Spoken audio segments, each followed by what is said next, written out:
안녕하세요. 영광중학교 3학년 친구들. 우리 시험을 잘 봤어요. 그죠? 시험이 끝나고 이제 선생님이 이번 주에 3시간 동안 안 나갈 줄 알았지만 진도를 마저 나가려고 합니다. 괜찮죠? 선생님이 가능하면 짧게 하려고 노력을 하겠으나 항상 선생님이 약속을 못 지키는 걸 알고 있죠. 자, 오늘 선생님 여러분들과 이제 마지막 3시간 중에 1시간은 인도에 대한 얘기를 해보려고 해요. 근데 여러분들이 2학년 때부터 사실은 인도를 배웠어야 되지만 우리가 배우지 못하고 또 배웠다 하더라도 기억이 안 나기 때문에 선생님이 간단하게 이제 그 전에 지금 근현대 이전에 인도에 대한 얘기를 조금 간단하게 키워드 중심으로 이제 하고 오늘 근현대의 인도의 모습을 얘기를 해보려고 합니다. 인도는 이제 4대 문명 중에 하나죠. 그쵸? 그래서 굉장히 빠른 시기에 기원전 한 2500년경에 여기가 인더스 강을 중심으로 해서 이제 인더스 문명이 등장을 했다는 거는 사실 조금 배웠어요. 기억이 날 겁니다. 그죠? 그래서 이제 여기 왼쪽에 보면은 인더스 강을 중심으로 맨 처음에 인더스 문명이 이제 생겨났어요. 그래서 하라파와 모헨조다로와 같은 굉장히 계획적인 그런 도시가 등장을 했다가 1500년경에 지금 여기 보이죠? 그쵸? 여기 지금 이렇게 침입을 했다라고 하는 애들은 아리아인이라고 하는 사람들인데요. 얘네들이 이제 이렇게 아리아인들이 이동을 하고 이쪽에 인더스 문명을 지배하는 모습이 이제 나타나게 됐는데 이들이 이제 철제 무기를 가지고 오면서 이 지역을 장악해 나갔는데 그 과정 속에서 당시 뭐가 등장하게 됐었느냐? 아리아인이 원래 인더스 문명에 있었던 사람들을 지배하려고 하는 과정 속에서 뭐가 나타났었어요? 카스트 제도가 나타났었다는 거 여러분들 기억나죠? 그쵸? 요렇게 생겼었어요. 카스트제. 그리고 아니요. 아니요. 그래서 브라만 종교를 이제 제사를 담당하는 계급, 그다음에 귀족 계급, 평민 계급, 천민 계급 이렇게 해서 철저하게 신분 제도로서 이제 국가를 운영하려고 하는 그런 모습이 나타나게 됐었고, 그다음에 이제 제1 계급이었던 브라만을 중심으로 한 브라만교가 등장하게 됐었던 것이 초기 이제 인더스 문명의 모습이었다라고 볼 수 있어요. 이제 그러다가 이제 기원전 한 6세기 한 600년경 정도 되면 철기 문화가 더욱더 확산되면서 이제 특히 이 겐지스강 오른쪽에 있는 이 강을 중심으로 굉장히 많은 도시국가들이 이제 생겨나게 됩니다. 그래서 도시국가들이 많이 생겨나고 그들끼리 또 전쟁을 굉장히 많이 하게 되면서 아까 카스트 제도에서 두 번째 계급이 있었잖아요. 귀족과 무사 계급. 얘네들이 점점 사회적으로 이제 어떻게 보면은 굉장히 중요한 역할을 하는 사람들로 이제 부상을 하게 되고 또 이제 많은 도시국가들이 생겨나면서 교류, 여러 가지 상업 활동이 활발해지게 되면서 세 번째 계급인 바이샤 계급도 굉장히 성장하게 되는 그러면서 이제 이 크샤트리아와 바이샤라고 하는 계급이 사실상 모든 특권을 독점하고 있는 이 브라만 계급에 대한 이제 불만을 품게 되는, 그래서 카스트를 비판하게 되는 이제 그런 모습이 나타나게 되는데, 그러한 배경에서 고타마 시타르타라고 하는 사람이 이제 이때 인도를 배경으로 불교를 탄생을 시키게 되죠. 그래서 기존의 인더스 문명은 브라만교라고 하는 종교가 있었는데 이때 기원전 한 6세기경에 불교라고 하는 또 하나의 이제 종교가 인도를 배경으로 이제 탄생을 하게 됐다는 거 전혀 배우지도 않고 기억도 안 나죠. 그쵸? 자, 그 다음에 이제 인도에서는 인도를 배경으로 이제 여러 개의 왕조가 이제 우리나라에서 고조선이 있었다가 삼국시대였다가 이렇게 왕조가 발전을 하고 변화하는 것처럼 인도에서도 몇 개의 왕조가 이제 들어섰다가 멸망하고 이런 것들이 반복이 돼요. 그래서 마우리아 왕조, 쿠시안 왕조, 굽타 왕조, 그 다음에 이제 델리 술탄 왕조, 무굴 제국 이렇게 해서 한 5개의 이제 우리가 왕조 혹은 제국을 살펴볼 겁니다. 그래서 그 첫 번째가 이제 마우리아 왕조라고 하는 왕조인데요. 선생님이 키워드 중심으로만 간단하게 이제 설명을 하면 이 마우리아 왕조의 가장 그 이제 전성기를 맞이했었던 왕은 아소카 왕이라고 하는 사람이었는데요. 거의 인도의 대부분을 거의 그치 통일한 그런 사람으로서 이제 중앙 집권 체제를 강화했던 가장 이제 유명한 전성기 때 왕이라고 생각하면 됩니다. 그래서 두 번째 키워드는 뭐냐면 이때 이전에 6세기에 만들어진 이제 불교가 이때가 되면 상좌부 불교라고 하는 불교가 이제 유행을 하게 되는데 불교가 여기 인도에서 크게 두 개의 불교가 유행을 해요. 첫 번째 이제 불교가 상좌부 불교라고 하는 불교인데 뭐를 강조하는 거냐면 개인의 해탈을 강조하는 거야. 개인이 수행을 열심히 해가지고 그치? 그래서 개인이 깨달음을 얻어서 해탈에 이르는 이런 개인적인 약간 성향을 지니는 불교를 상좌부 불교라고 합니다. 그래서 이때 이 불교가 특히 동남아 지역으로 전파가 되면서 굉장히 많이 확산되게 되는 모습이 나타나게 됩니다. 그렇다는 것은 얘들아 우리나라는 동남아가 아니잖아. 우린 동북아시아잖아. 그러니까 우리나라의 불교는 상좌부 불교가 그쵸? 아니겠죠. 개인의 해탈을 강조하는 그런 어떻게 보면 파죠. 종파의 그런 불교가 아니라고 하는 특징을 가지고 있습니다. 그래서 기원전 한 4세기경에 4세기 초에 마우리아 왕조가 이렇게 만들어져서 한 350년 정도 이제 존속을 하다가 멸망을 하고 그 자리에 이제 두 번째 쿠샨이라고 하는 왕조가 등장을 하게 됩니다. 이 쿠샨 왕조는 여기 오른쪽에 그 위에 나와 있는 것처럼 카니슈카 왕 때가 제일 잘 나가는 그런 때였어요. 특히 이 카니슈카 왕 때는 불교 중에서도 어떤 불교가 유행을 했냐면 대승불교가 유행을 했어요. 아까 마우리아 왕조는 무슨 불교? 상좌부 불교. 뭐를 강조한다고요? 개인의 그치 해탈, 깨달음 이런 것들을 강조하는 게 상좌부였다면 대승, 큰 대자가 들어가겠죠? 얘는 개인보다는 중생들, 불쌍한 그치 아직 깨달음을 얻지 못한 이런 사람들을 구제하는 것에 포인트를 맞춘 종파가 대승불교라고 생각하면 됩니다. 그래서 이게 당시 동북아시아로 전파됐어요. 그래서 아까 선생님이 요거 딱 보여주고 넘어갔던 요거 있잖아요. 지금 인도에서 생겨난 불교가 보면은 상좌부와 대승불교가 각각 종파가 있는데 지금 상좌부 불교는 보라 색깔입니다. 그래서 동남아시아 쪽으로 많이 전파가 되고요. 대승불교는 중국, 우리나라, 일본 그래서 동북아시아 쪽으로 주로 확산이 되게 되는 그런 특징이 나타나는 게 이제 어떻게 보면 조금 차이점이라고 볼 수 있겠죠. 그렇죠? 그다음에 쿠샨 왕조의 선생님이 하나 더 이제 키워드를 얘기하면 그거는 너무 중요한데요. 쿠샨 하면 사실 이게 나와야 돼. 간다라 양식이라고 하는 겁니다. 이 쿠샨 왕조가 언제쯤 만들어지냐면 1세기경에 이제 쿠샨 왕조가 등장을 하게 되는데 사실 그 사이에 히스토리가 있어요. 요거는 요거 보세요. 옛날에 이거 우리 그리스 로마 제국 하면서 알렉산드로스 제국이라고 했던 거 기억이 안 나죠? 그죠? 자, 여기 보면은, 그지, 발칸반도잖아요. 그죠? 발칸반도에서 마케도니아라고 하는 곳에서, 그치, 알렉산드로스라고 하는 왕이 등장하고, 굉장히 짧은 시기에, 한 30년 정도 30년이래. 한 7, 8년 정도 이렇게, 되는 굉장히 짧은 시기에 엄청나게 원정을 통해서 동방 쪽으로 굉장히 넓은 영토를, 그래서 제국을 건설했던 이제 나라였는데 보세요. 영역이 지금 여기 보면은 인도잖아. 여기가. 근데 마우리아 왕조가 있고 인더스강 유역을 당시 알렉산드로스 제국이 장악했다는 것을 알 수 있죠. 그래서 이 알렉산드로스라고 하는 왕이 황제가 죽고 나서 사실 굉장히 넓은 제국을 건설하기는 했지만 금방 어떻게 돼요? 제국이 붕괴가 돼요. 그쵸? 하지만 중요한 거는 알렉산드로스 제국을 이렇게 만들고 나서 그 이후에 한 300년 동안 여기에 있는 그리스의 문화가 동방으로 전해지게 되면서 여기 지금 주황색으로 표시한 그 지역에 헬레니즘이라고 하는 문화가 탄생하게 되었다라고 하는 거를 배웠지만 기억이 안 나요. 계속.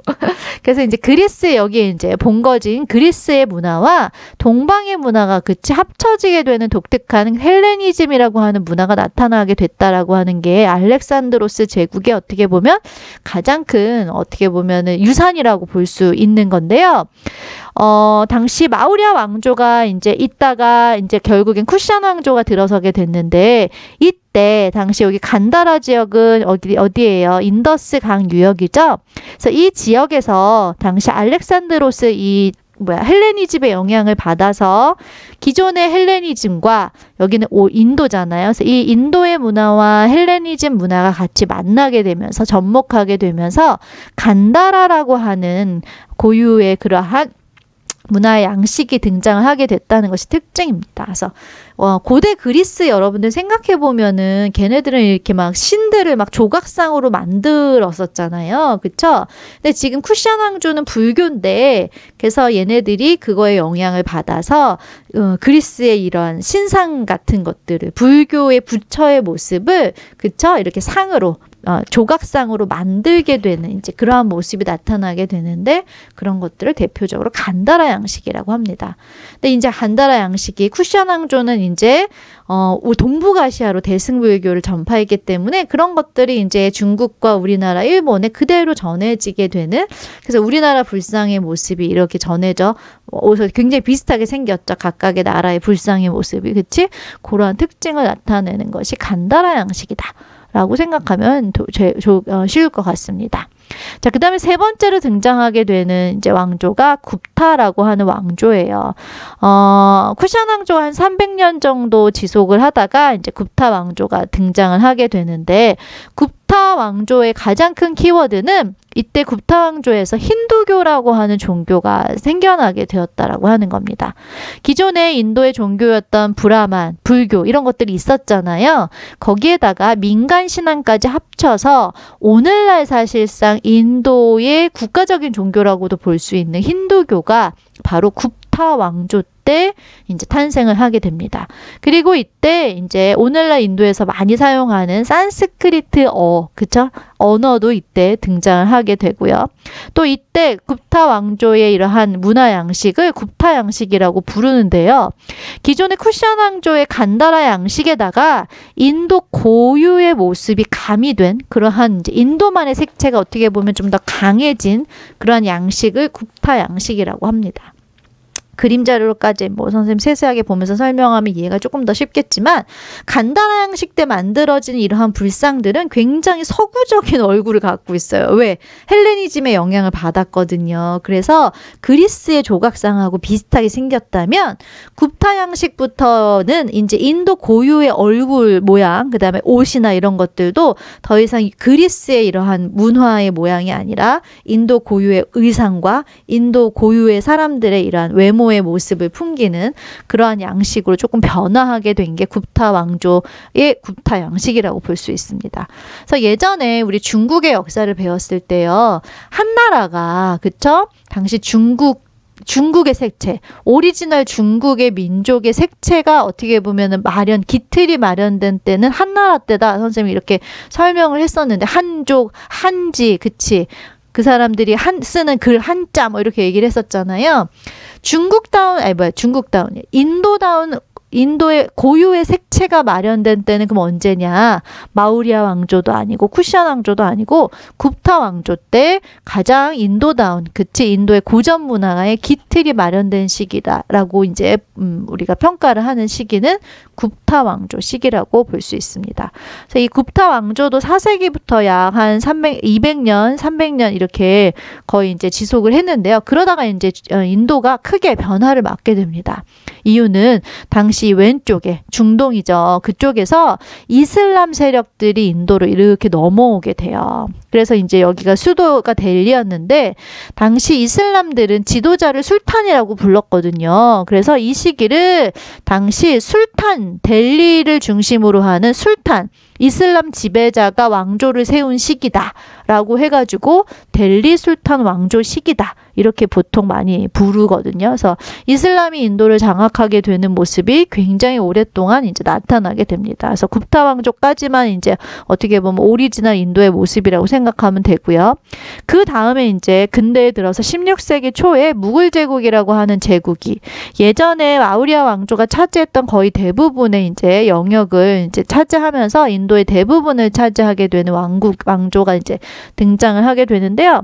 이 무굴 제국도 마찬가지로 이슬람권이 세운 그런 제국이라고 볼 수 있습니다. 그래서 뭐 굉장히 아크바르 황제, 아우랑제브 황제가 이렇게 여러 가지 이제 업적들을 세우는데 뭐 이제 그런 것까지 자세하게 지금 다룰 수는 없으니까 이 무굴 제국 때는 더 이상 이제 육로가 아니라 바다를 통한 인도양 무역을 이제 통해서 무굴 제국이 무역에 굉장히 힘썼던 그런 모습을 나타냈던 시기고요. 아무래도 이제 이슬람에 세운 제국이다 보니까 기존의 인도의 문화와 이슬람 문화가 같이 이제 융합을 하게 되면서 뭐 시크교라고 하는 이제 종교라든지 하는 뭔가 이렇게 두 색채의 문화가 같이 짬뽕되어서 나타나는 그러한 이제 모습이 나타나게 되는 이제 그 시기가 이제 무굴 제국 시기라고 볼 수 있습니다.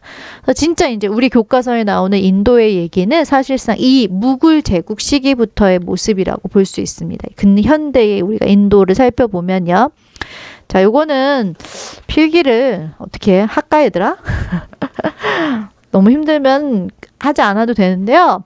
선생님이 이거를 사실상 니네가 지금 열심히 귀담아서 절대 듣지 않겠지. 그치? 시험도 끝난 마당에. 그치? 근데 선생님이 이걸 얘기를 이렇게 한 번이라도 쭉 되게 키워드 중심으로라도 정리를 해주는 이유는 나중에라도요, 여러분들이 이제 고등학교 가면은 우리 지난번에 이제, 진로 진학 설명회에서 여러분들 듣기도 했겠지만 여러분들이 이제 고등학교에 가면 이제 과목 같은 것들을 선택하게 되는데 한국사를 선택하든 한국사는 무조건 필수고 그다음에 뭐 동아시아사라든지 아니면은 세계사를 선택을 이제 다 개설이 보통은 다 되는데 그러한 이제 내용들을 이해하기 위해선 전반적인 좀 흐름을 갖고 구체적인 내용을 이제 배우는 게 큰 도움이 되기 때문에 또 선생님이 좀 한 번이라도 다루지 않으면 여러분들이 좀 나중에 더 힘들 것 같다는 생각이 들어서 선생님 다루는 거거든요. 선생님 마음이 전달이 잘 안 되죠? 자, 아무튼 그래서 무굴 제국을 배경으로 이제 근현대 인도를 보면요. 17세기 말 무굴 제국이 이제 계속해서 이제 존속을 했지만 여러 가지 재정의 문제라든지 그다음에 지방 세력이 이제 독립을 하면서 무굴 제국이 그렇게 안정적인 모습이 아니었다는 거죠. 굉장히 혼란에 쌓여 있는 가운데 이때 인도라고 하는 곳, 특히 벵골이라고 하는 곳은 면화의 이러한 원료가 생산되는 그런 곳이었어요. 그래서 면직물 산업이 굉장히 발전을 했기 때문에 당시 영국과 프랑스가 이러한 이제 인도의 이러한 이점을 가지고 서로 이제 경쟁을 이제 벌이게 됩니다. 그래서 두 나라 모두 동인도 회사를 여기다가 이제 건립을 해서 누가 더 많은 이권을 가져갈 것인가 이제 경쟁을 하다가 결국에는 전쟁이 터져요. 그 전쟁이 바로 1757년에 터진 이제 플라시 전투라고 하는 겁니다. 근데 결국에는 이 전투에서 영국이 승리를 거두게 되면서 벵골의 통치권, 그 다음에 이제 세금을 거둘 수 있는 권한, 그 다음에 무역에 있어서도 이제 독점을 하게 되면서 이제 프랑스를 물리치고 인도에서 이제 권력을 장악하게 되는 모습이 나타나요. 그러다가 이제 점점 자신의 세력을 키우다가 결국에 이제 19세기 중엽이 되면 인도의 대부분의 지역을 이제 식민지로 만드는데 영국이 이제 성공을 하게 됩니다. 그래서 이제 영국의 완전한 식민지로 가게 되면서 당시 인도는 그동안 특히 되게 잘 나갔었거든요. 근데 이제 영국의 면화를 공급해주는 이런 공급제 역할을 하게 되고 또 이제 이렇게 해서 원료를 가져가서 영국에서는 당시 산업혁명을 통해서 기계를 통한 대량 생산이 가능했잖아요. 그렇죠? 그래서 이렇게 대량 생산을 통해서 만든 면직물을 인도에 갖다 또 파는 거지. 자기 식민지니까. 그러니까 예전에 인도에서는 이러한 면화를 가지고 자신들이 이제 수공업을 통해서 여러 가지 좋은 제품들을 생산을 해내서 그걸 수출하고 돈을 많이 벌었었는데 영국이 그 이권을 모두 다 가져가 버린 거죠. 원료는 가져가고 오히려 또 이번에는 싼 면직물을 이제 인도에 갖다 팔면서 인도에서 수공업으로 만드는 면직물은 경쟁력이 이제 없어지게 되는 거죠. 그러면서 이제 완전히 인도의 면직물 산업이 몰락을 하게 되면서 이제 사람들은 더욱더 가난해지고 세금 부담을 더 많이 내게 되는 이제 굉장히 어려운 그런 상황 속. 그다음에 뭐 크리스트교도 강요하고 이 사람들이 그다음에 이제 뭐 인도인을 차별하는 인종차별 정책 같은 것들도 막 식민지 사람들한테 펼쳤겠죠. 그렇죠? 그래서 이러한 영국의 이제 인도 지배에 대해서 이제 우리나라에서 독립운동을 했던 것처럼 인도 사람들도 여러 가지 모양의 그런 민족운동을 벌이게 되는데요. 크게 구별하자면 한 4가지 정도로 이제 정리를 할 수 있을 것 같습니다. 자, 첫 번째는 이제 람모한 로이라고 하는 사람인데요. 이 사람을 사람들이 뭐 인도 그 근대의 아버지 이렇게 부르기도 해요. 그래서 근대적인 운동을 맨 처음 펼쳐나가려고 이제 소리를 냈던 지식인층이 이제 람모한 로이라고 하는 사람이고요.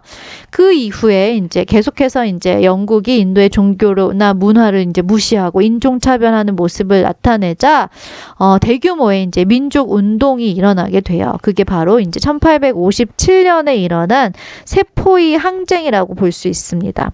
이 세포이라고 하는 거는 뭐냐면 동인도 회사 있잖아요. 이 인도를 수탈하기 위해서 이제 영국이 회사를 세웠었는데 여기에 고용된 인도 용병이에요. 용병. 그러니까 군사라는 거죠. 근데 이제 동인도 회사에서 이 사람들한테 이제 무기를 지급을 했는데 탄약 주머니에 거기에 소 기름하고 돼지 기름이 이렇게 발라져 있다는 소문이 났어요. 근데 이 사람들은 대부분 이제 힌두교 아니면 무슬림이었는데 무굴 제국이니까 그치? 근데 당시 소는 힌두교에서 굉장히 신성시하는 그런 동물이고 반대로 그 돼지는 당시 이슬람에서 굉장히 멸시하는 그런 동물이라는 거죠. 그쵸? 근데 이 두 동물의 기름을 발랐다는 것은 한마디로 이 두 종교를 굉장히 탄압하는 거라고 이제 받아들여지게 되면서 당시 세포이들을 중심으로 이제 1857년에 항쟁이 일어나게 됐는데 이제 그게 굉장히 거국적인 규모로 이제 커지게 되는 거죠. 근데 결국에는 아무래도 그치 무기가 앞서 있는 영국군이 이제 결국에는 이 세포이 항쟁을 진압을 하게 되면서 결국에는 무굴 제국도 멸망하고 이제는 인도가 완전히 영국의 통치 하에로 들어가서 아예 영국이 통치하려고 인도 제국이라고 하는 것을 이제 제국을 이제 수립을 하게 됩니다. 처음에는요, 이제 인도를 완전히 자기의 이제 손아귀에 넣게 된 영국이, 아무래도 좀 회유를 해야겠죠. 너무 채찍질만 할 수는 없으니까. 그래서 너무 이제 인도인들이 으쌰으쌰 민족 의식이 높아지면 더 반발을 하니까, 어떻게 보면 좀 배운 사람들, 지식인층 이런 사람들 좀 이렇게 회유하고 당근을 주는 걸로 야, 니네 그러면 자치기구 한번 만들어서 운영해봐. 내가 자치권 어느 정도 허용해줄게. 라는 취지로 인도 국민회의라고 하는 것을 이제 만드는 거를 허락해줘요. 영국이. 당근 정책이죠. 그래서 초기에는 이 사람들이 영국의 굉장히 협조적인 모습을 이제 나타냈었습니다. 근데 문제는 이제 영국이 벵골 분할령이라고 하는 것을 이제 발표를 하게 되는데요. 아까 선생님이 벵골은 굉장히 중요한 지역이라고 얘기를 했잖아요. 벵골. 어디 갔지? 요 그림부터 볼까요? 요거 보면은 지금 이제 동인도 회사의 거점이 이렇게 3군데가 있었는데 결국엔 나중에 이제 영국이 전체 인도를 먹는 이제 그런 모습이 나타나게 되고요. 자, 여기 인도면 인도의 오른쪽이 여기가 이제 벵골 지역이라고 하는 곳인데요. 이 벵골을 한마디로 분할하겠다라고 하는 거예요. 동벵골과 서벵골로. 왜 그렇게 했냐면 여기는 힌두교도가 대부분 살고 있고 여기는 이슬람교도가 이제 살고 있거든요. 그러면 너희들은 이렇게 종교적인 대립을 어떻게 보면은 이용하는 거죠. 영국의 입장에서는. 이렇게 해서 니네를 갈라놔야지. 니네는 어떻게 종교 다르잖아. 니네는 하나가 아니잖아 하면서 이제 분할을 하면 얘네가 하나로 힘을 합쳐서 영국에 대항하지 못할 거라는 이제 어떻게 보면 속셈을 가지고 얘네를 이렇게 분리하려고 했는데 이것이 오히려 인도 사람들에게 화를 나게 그런 민족 운동을 더욱더 불붙이는 하나의 계기가 이제 되었습니다. 그래서 인도의 인도의 국민회의는 처음에는 굉장한 자치기구로서 협조를 했지만 벵골 분할령을 영국이 이제 발표를 하게 되자 이제 민족운동을 주도하는 그러한 어떻게 보면은 집단으로 발전을 하게 됩니다. 그래서 이 사람들이 이제 4대 강령을 발표를 했어요. 첫 번째는 영국 상품을 절대 사지 말자. 그 다음에 두 번째는 자치를 획득하자. 세 번째는 우리나라 거 쓰자. 네 번째는 국민들을 계몽시켜야 돼. 교육시키자. 라고 하는 이제 4대 강령을 이제 만들었습니다. 그래서 이것을 통해서 대규모 이제 영국에 대항하는 이제 민족운동을 이제 일으켰어. 그래서 결국에는 영국이 벵골 분할령을 이제 철회하는 그런 모습이 나타나요. 어떻게 보면 이렇게 굉장히 큰 성과가 있었던 이제 모습이라고 볼 수 있겠죠. 그쵸? 자, 그러다가 1914년에 이제 1차 세계대전이 이제 터지죠. 근데 이때 영국이 이제 점차 전쟁이 길어지고 전세가 이제 처음 연합국 측이 불리한 이제 상황에 처하게 되자 자신의 식민지였던 인도 사람들한테 야, 니네가 우리한테 적극적으로 지금 전쟁에 협조하면 전쟁 끝나고 내가 너네 자치를 약속할게. 한마디로 독립시켜줄게. 라고 약속을 했어요. 그래서 이때 영국 사람들이 1차 세계대전의 영국 편에 지원을 해서 굉장히 많은 군사들이 이제 참전을 하게 됩니다. 근데 문제는 이게 끝나고 나서 영국이 약속을 지키지 않았다는 거죠. 약속을 불이행하게 됩니다. 그래서 이때 등장하게 되는 게 여러분들이 너무나 유명한 잘 알고 있는 이제 간디가 등장하는 거죠. 간디가 이제 한 게 비폭력 불복종 운동이라고 하는 건데요. 어떠한 상황에서도 절대 폭력을 쓰지 않고 하지만 절대 그들의 말을 듣지 않는다. 그러니까 영국의 법을 절대 따르지 않는다라고 하는 운동이죠. 그래서 피켓 드는 거, 일부러 법을 어기는 거, 그다음에 영국산 제품 불매 운동하는 거, 영국 학교 자퇴하는 거 등등등등 이러한 비폭력 불복종 운동을 전개했었습니다. 그러다가 이제 인도가 드디어 언제 이제 독립을 하게 되느냐? 2차 세계대전이 끝나면서 이제 영국으로부터 인도가 독립을 하게 됩니다.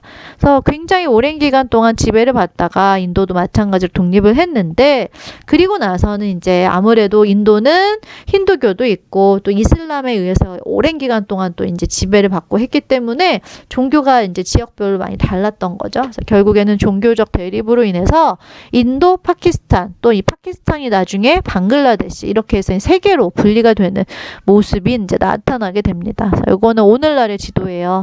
우리가 보이는 게 인도는 여기고요. 그죠? 파키스탄이 어디 있어요? 여기 있죠. 파키스탄. 그 다음에 방글라데시는 아까 선생님이 벵골 지방이라고 했었던 데 있죠? 거기가 이제 방글라데시. 이렇게 해서 예전의 인도가 무굴 제국이 지배했던 인도는 파키스탄과 인도, 방글라데시 이렇게 분리가 되는 이제 그런 모습이 나타나게 됩니다. 설명을 다 했어요. 흐름만 설명했어요. 어때요? 너무 흐름이라서 왜 그랬는지 더 디테일하게 설명 안 해주니까 더 어렵나요? 선생님 오늘 동남아시아까지 같이 좀 언급을 하려고 했는데요. 좀 강의를 짧게 찍는 게 좋을 것 같아서요. 짧지 않지만. 자, 그래서 여기까지 선생님 오늘 강의는 할 거고 다음 시간에 이제 이슬람 문화 또 하고 아프리카, 동남아시아 살펴보고 수업 마치도록 하겠습니다. 오늘도 수고 많았습니다.